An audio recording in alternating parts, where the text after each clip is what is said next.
वास्तुशांती आपण का साजरी करतो आणि जोपर्यंत आपण ज्या घरामध्ये राहतो त्या वास्तूची आपण शांती करत नाही.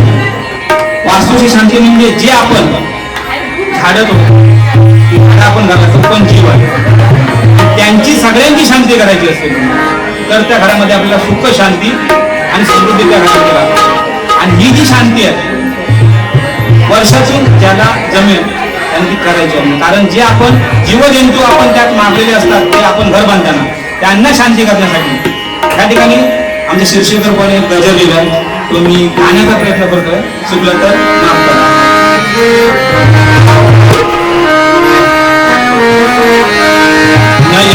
नयन मनोहर अशी रत्ना सावी घराची नयन रम्य मनोहर अशी रचना सावी घराची कलावादन होता शांती करावा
निर्माण झाला तो वास्तुपुरुष आणि शिवशंभूला प्रसन्न करून वर मागितला की ती तिन्ही लोकांवरती विजय मिळून तिन्ही लोकांना संपवली.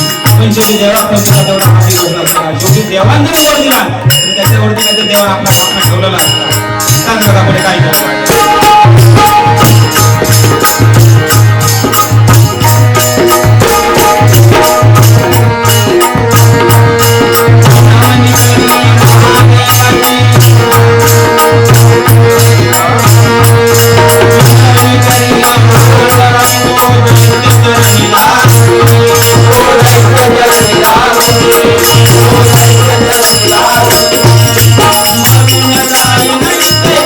Bye.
जमिनीमध्ये काढला आणि तोच आपण जे आपण आता कोणाकडे नाही राहणार तर पहिले कुंभाराकडे यायचे काय मागोसाठी एवढी आता तुमचा म्हाताऱ्यांना माहिती असतात नवीन लोकांना माहिती नसतात एवढी पेटी असतात बघा मातीची आणि ती एका ठिकाणी ठेवतात त्याच्यात तो वास्तू ठेवत असतात आता करतात काय माहिती गावी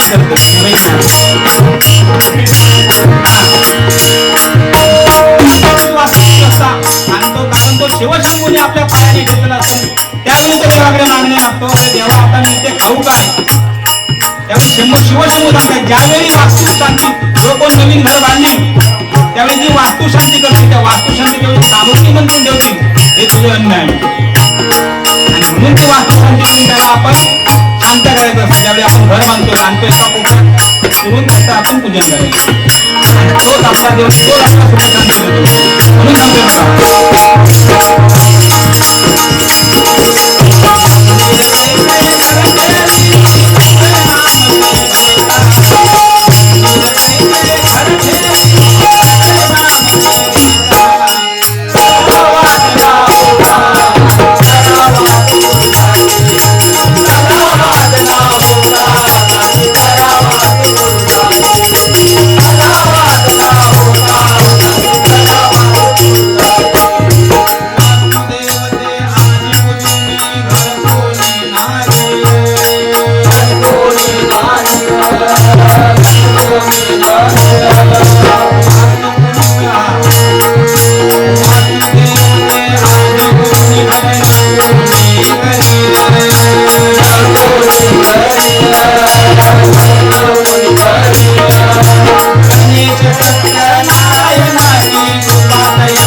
पण जोपर्यंत जुन्या रूढीप्रमाणे आपल्या घरामध्ये वास्तुशांती होत नाही आणि ती आता म्हणतात की वर्ष का 2 वर्ष घालूची असतात एका जमात त्यांना ती घातला तर आपल्या पुढे आपल्या पोरादारांना आपल्या पुढच्या एकामध्ये असतात म्हणून नव्हे बघा